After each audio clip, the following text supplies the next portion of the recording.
নমস্কার বন্ধুরা, welcome to my channel only news. বন্ধুরা, সরকারি কর্মচারী, শিক্ষক, পেনশনারদের গুরুত্বপূর্ণ খবর এবং আপডেটগুলি পাওয়ার জন্য অবশ্যই চ্যানেলটিকে সাবস্ক্রাইব করবেন, সঙ্গে বেল আইকন বাজাবেন ও অল নোটিফিকেশন অন করবেন।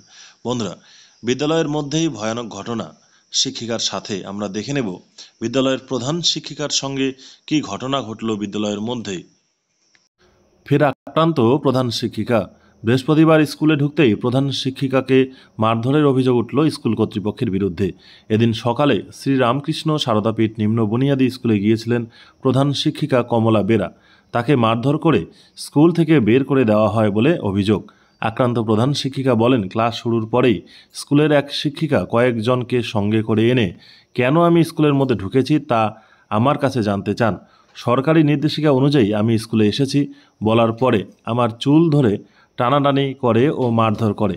বিষয়টি নিয়ে কমলা বেরা ঝাড়গ্রামের জেলা শাসক, ডিপিএসের চেয়ারম্যান, পুলিশ সুপার এবং স্কুল এসআইকে লিখিতভাবে জানিয়েছেন। সন্ধ্যায় কমলা বেরা বলেন, জেলা শাসক আমাকে বাইরে বসতে নিষেধ করেছিলেন বলে আমি স্কুলের ভিতরে ঢুকেছিলাম, কিন্তু ওরা যে আমার উপরে শারীরিক আক্রমণ করবে তা বুঝতে পারিনি। স্কুল কর্তৃপক্ষের সঙ্গে একাধিকবার ফোনে যোগাযোগ করা হলে তার ফোন ধরেনি। ঝাড়গ্রাম জেলা পুলিশের এক কর্তা বলেন, বিষয়টি খতিয়ে দেখা হচ্ছে।